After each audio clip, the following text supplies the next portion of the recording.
Welcome to the new normal in Canada, where getting out and about ain't what it used to be and neither is doing business.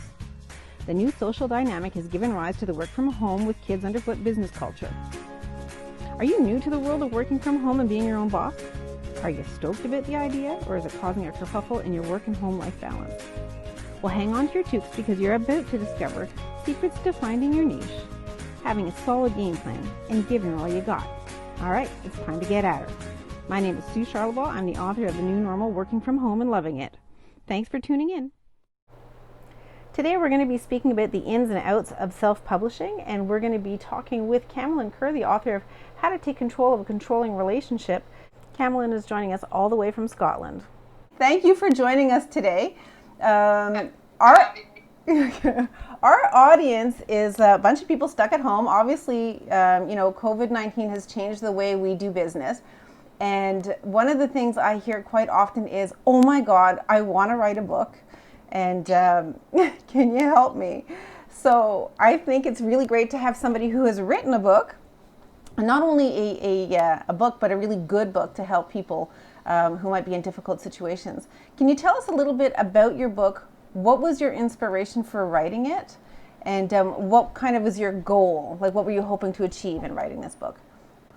Okay, so my book is called How to Take Control of a Controlling Relationship, and it's basically what it says on the tin. So the book is about helping you to take control of a relationship that's toxic, that's unhealthy, or abusive in any way, shape, or form. And the reason for me writing that book is, so I'm a psychotherapist, and I work with lots of different people experiencing a range of different emotions. So a lot of the clients that I get are clients that are experiencing stress and anxiety as a result of their relationship or an abusive relationship. So there was a pattern that I was beginning to see emerge when I was working with people, especially people that were in controlling and toxic relationships. So the idea was to put this pattern together in this book so that it was accessible to a larger audience. That was the reason for writing the book. Mm-hmm. Now, I noticed that you structured your book in a very unique way. Not just typically chapters like most books would be. Why did you choose to structure it the way you did?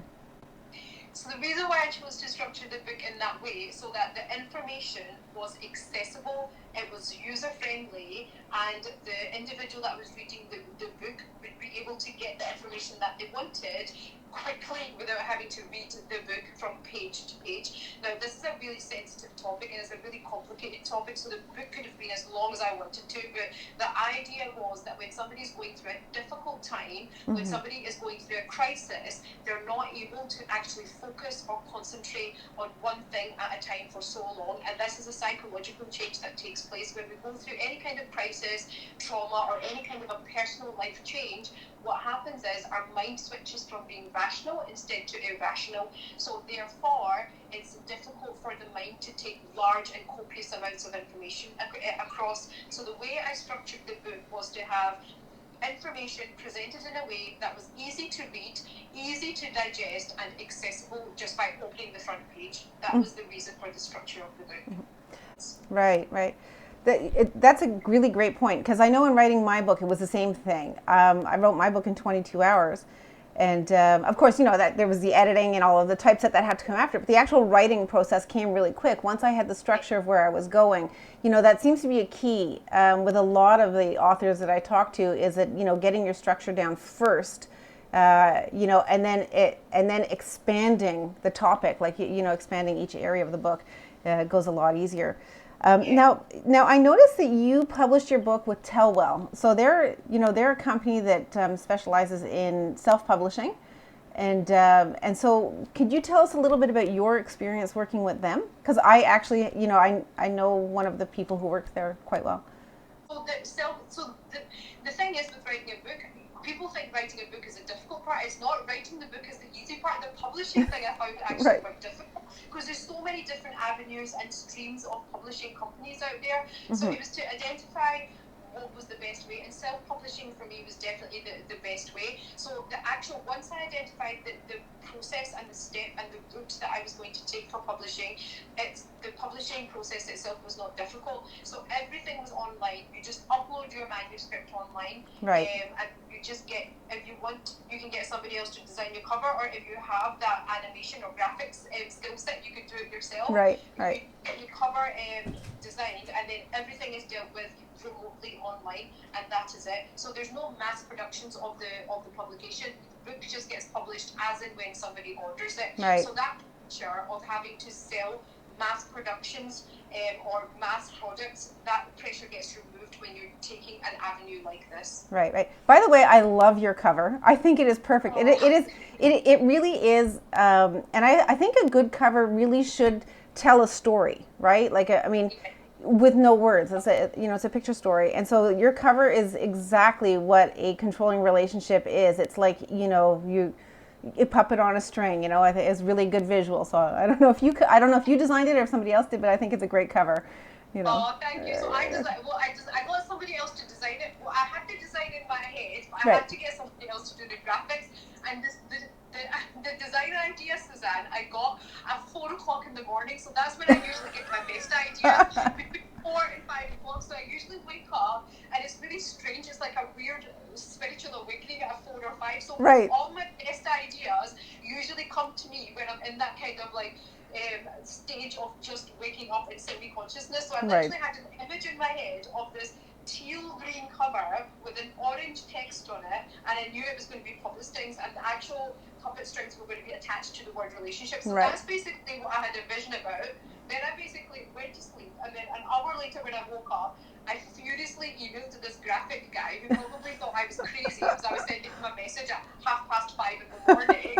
And I asked him, and I gave him the exact down to a T, the font size, the image, the text size, everything. And I said to him, can you please do that? And he goes, yeah, I was thinking we could maybe try different ideas. And I literally shut him down in that moment. And I went, no, this is the vision I have for the book, and it has to stick to that. Yeah. So that was the idea behind the design of the cover. It was a little premonition at 4 o'clock in the morning. Great. Obviously, I'm going to recommend to everybody that they go out and get a copy, especially if you think you're in a controlling relationship, or somebody who is you believe is in a toxic relationship. I highly recommend the book. But for other reasons, I think just to be able to see the way the book is structured and laid out, and how easy it is to read and to follow, I think you really did a great job. And so this is going to bring me to our final question, which is, how have you promoted your book, and what has worked the best for you in terms of promoting?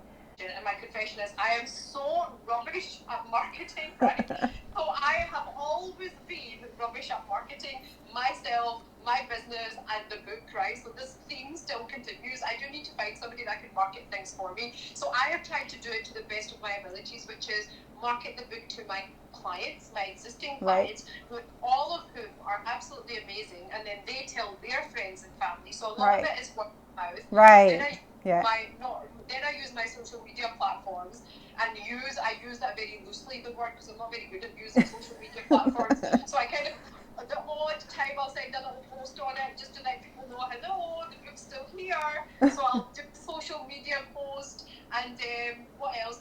And just family and friends. My mum and my sister, they've been my biggest publicists, to be honest. Right. Actually forcing people to buy the book, even if they don't need it, they're forcing sales of the book. So far, I've not used any formal routes. I've done it through my existing networks, both personal and professional, and just using social media. Right. Unfortunately, at this point in the video, we lost our video feed, but we were speaking with Kamalyn Kaur, the author of How to Take Control of a Controlling Relationship, a Therapist's Perspective. If you'd like to pick up a copy of Kamalyn's book, I will leave a link in the description below as well. You can also pick up a copy of New Normal, Working from Home and Loving It. We hope that you found this video interesting and informative, and if you have any questions, please leave them in the comments below. We'd love to hear from you. Have a great day, everybody. Stay safe.